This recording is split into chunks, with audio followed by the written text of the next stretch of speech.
How to change name in Facebook. In order to do that, you can head over here to your three line. Then from in there, you can head over and click on this gear icon or your settings.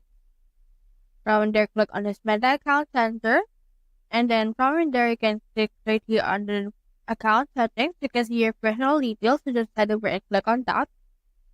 And then you can see in here account ownership and a lot more. Alternatively, you can also go right here to your profile. And then from there, just choose your Facebook. And then choose right here your Facebook here as well.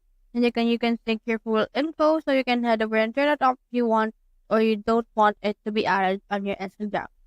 You can head over right here to your name, and then you can just choose what name you want for this case.